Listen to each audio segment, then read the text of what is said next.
It's Jen and Danielle, and we're back with another episode of Let's Talk About Real Estate. So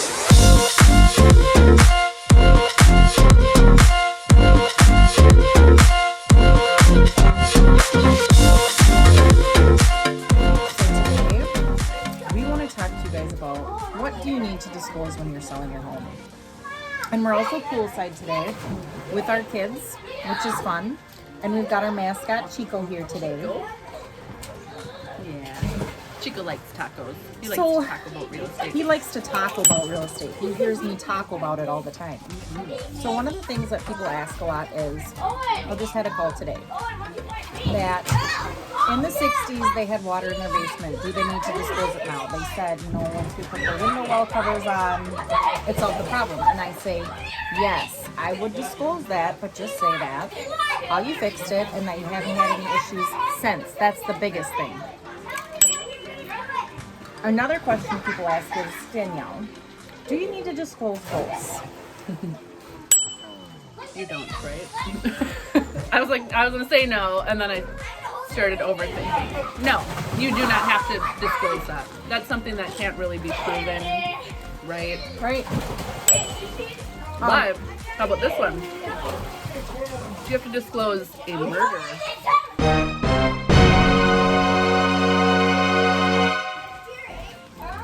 So it's tricky. There's when someone says, do I have to disclose a death? Yes and no. If it was a murder, you do need to disclose it. If it was a natural death, you do not need to disclose it. However, if someone asks you if someone died in the home, you cannot lie about it. You can't say no if the answer is actually yes, but you do not need to put that on your seller's disclosure. I ran into this actually twice. This is not a fun deal, but two houses I've shown both had murders in them. The second one, well, let's go back. The first one, they did not disclose that, and we submitted an offer. My clients were super excited, feeling really good about it. He just happened to Google the address just to see if we could find other pictures of, the house in the past, and this whole news story came up of all what happened. There was a big murder and it was not disclosed. So I went back to the agent and said, hey, this was not disclosed. My clients do not feel comfortable pursuing with this offer anymore. So we were able to back out. It hadn't even made it that far to be accepted yet, but that was... Did the other agent know about the murder? Yes. Oh, Yep.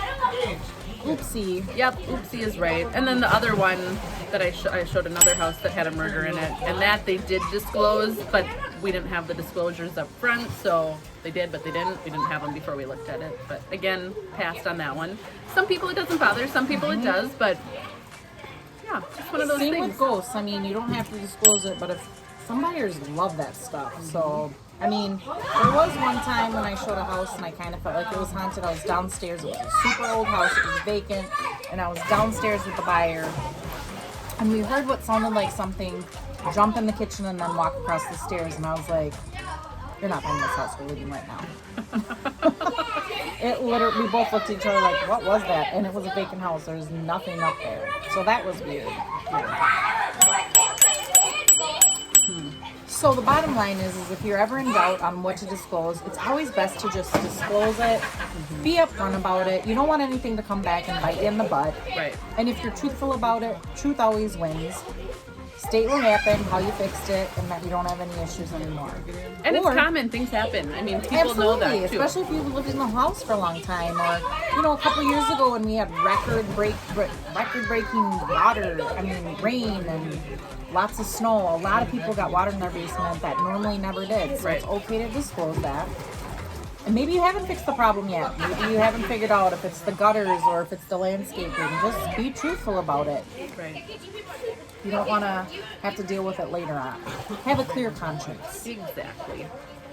And also, if you don't put it in the disclosure and you tell us as listing agents, we now know that. So now we have to disclose that because it's known. Yep. So it's better just to... If we know the material fact, we need to disclose it. Oh, here's another fun story. So, I sold a house to somebody, and it was a flip. And the people that flipped it were not aware that there was a well room in the basement. Somebody had sheetrocked over it. And my buyers started getting water in the basement. So they did some investigating. They took down the sheetrock, and there was a well in the property that no one even knew about.